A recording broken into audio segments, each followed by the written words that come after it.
Welcome back to the Now Morning Show, 16 minutes past the hour of 7 o'clock, and Tobago Thursday continues, now focusing on mega farming in Tobago. Joining us is Dr. Paul Crooks, Veterinary Officer at the Division of Food Security, Natural Resources, the Environment and Sustainable Development, and a member of the Mega Farming Development Program Committee. Good morning, Dr. Crooks, and welcome. Good morning. Thank you for having me. It's a pleasure to have you with us on the show this morning. I should really say welcome back. How are you this morning? I'm doing very well. It's been a good morning so far. Excellent. So, Dr. Crooks, let's get straight into the conversation. What is mega farming? Well, okay, so mega farming is defined traditionally as having in excess of 100 acres of food production, whether that be livestock or crops. However, the Tobago mega farming project is different from the traditional sense in that we don't really have 100 acres in one area that we can utilize for the purpose of food production. Instead, mega farming in the Tobago context is going to require coordination to ensure that we have in excess of 100 acres of active food production across the island. That would require, one, the efficient use of state lands. But in addition to that, we are looking at public-private partnerships or partnerships in any other aspects that would help us reach that target. So the Tobago Mega Farming Development Program Committee is really about working with Tobagonians, with Trinidadians, with experts to hit that target of a minimum of 100 acres of active food production. Now, before we get further into the conversation about mega farming, specifically in Tobago, what pre-work would have been done when it comes to reviewing the land, the effects, of course, on the environment, and so much more?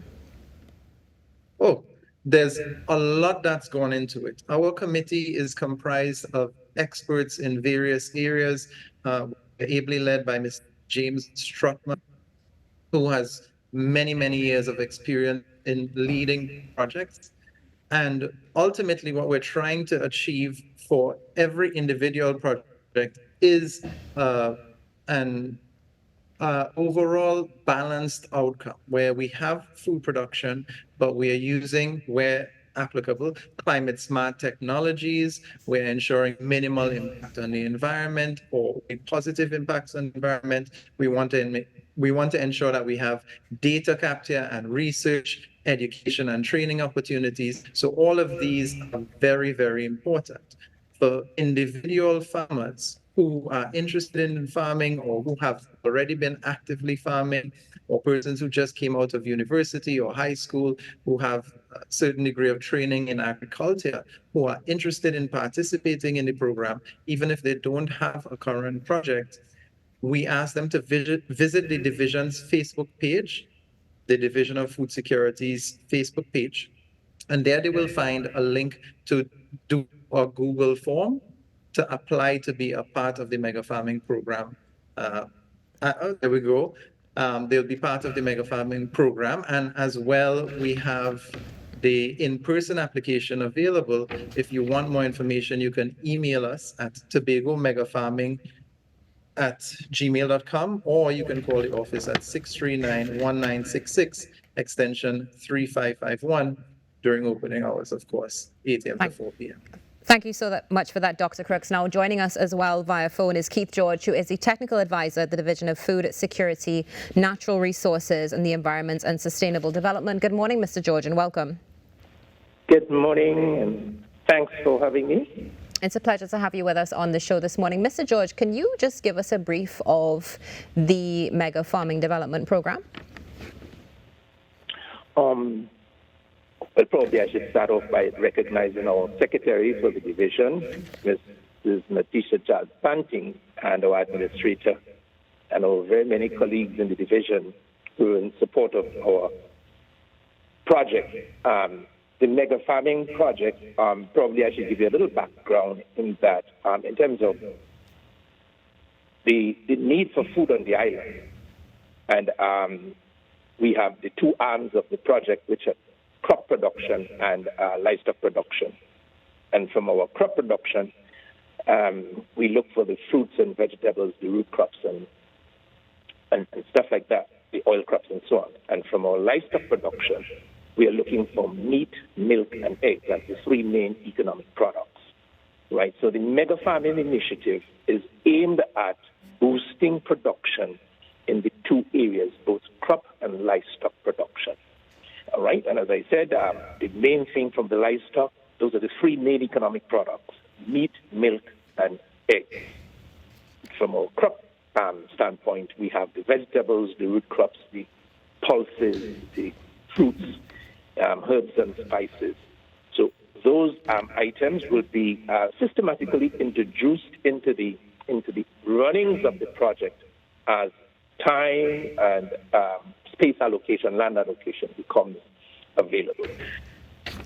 Thank you so much for that, Mr. George. Specifically when you mentioned the time and the systematic implementation. So when it comes to the project, when do you expect to see these benefits manifest in Tobago itself for the community? All right. Well, let me speak first to the small ruminant project. This is one of those elements that we've actually started in principle.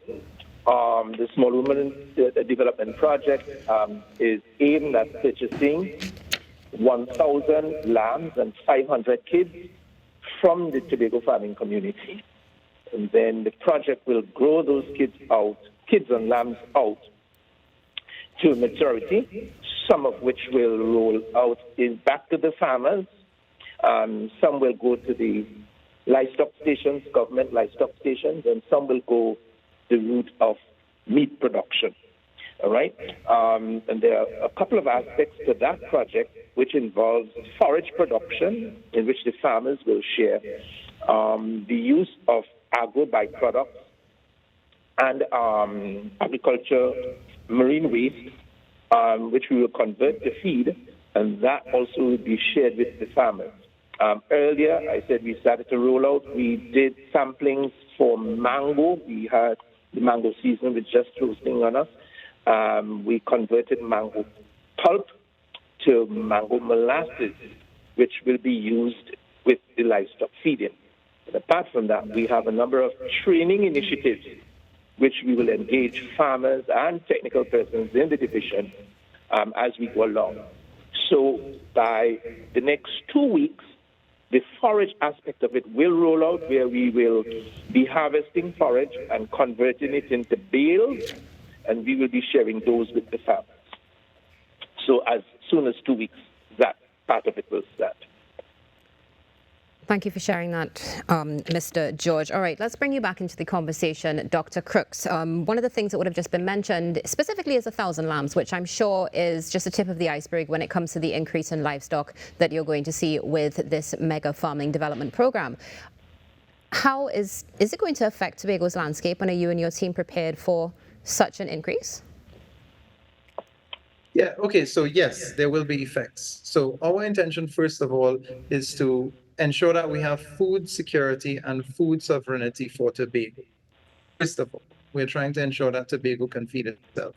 Surplus will move to other markets, so including Trinidad or across the region. However, our objective is to identify sustainable ways to roll out these projects. So yes, we will have ways of managing the waste, which may be a major concern as part of boosting livestock production. So we have waste management systems in stream. A major issue here, we've seen food production on the decline, whether it's the crop or the livestock aspect, but particularly my area of expertise in the livestock sector, we have seen a decrease in interest, especially younger persons, in rearing livestock. And part of the reason is because people don't see it as a sustainable business. So we need to be able to help our farmers here to run sustainable, viable businesses in agriculture, and for me in particular in livestock agriculture. So we need to make sure that the support is there.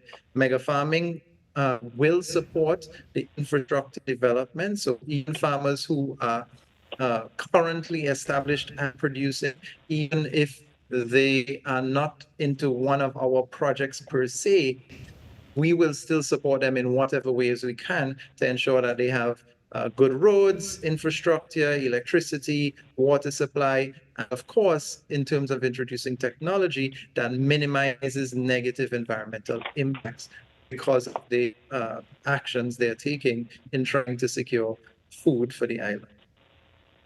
Now, speaking about taking action, you would have just touched on it earlier, of course, the registration for the Mega Farming Development Program. But let's talk about deadlines. I didn't see a deadline on the information that was shared. Is there a final date to apply? Currently, there's no final date. So what we're going to do is we're going to collect as many applicants as we can, as many applications as we can, and then we will be going through a process of selection. And we will be doing that in cohorts as the projects become available, as the spaces become available, so that there is no deadline to apply. We encourage people to just keep submitting, but we suspect we'll begin analyzing our first cohort within the next 2 weeks. Within the next 2 weeks. It's good to hear, of course, timelines with this as well. Dr. Crooks, let's start with you. Any closing comments for Trinidad and Tobago on not the prospect, but now the implementation of mega farming? Well, we've been seeing over the years the necessity of increasing local food production. Prices have been going up for food. Every one of us is paying more when we go to the register at any of our local supermarkets. And we really want to ensure we have safe, healthy, locally produced food for our entire nation, and in particular in the Tobago aspect for the Tobagonians. And we are part of the thrust towards that. And that will eventually bring prices down, as well as ensure that we are safe in case of hurricanes, in case the cargo star catches fire, in case there's issues with airlines and the airports or importation. So please, everyone apply, and let's try to work together to ensure that we achieve that goal. And Mr. George, closing comments for Trinidad and Tobago? Right.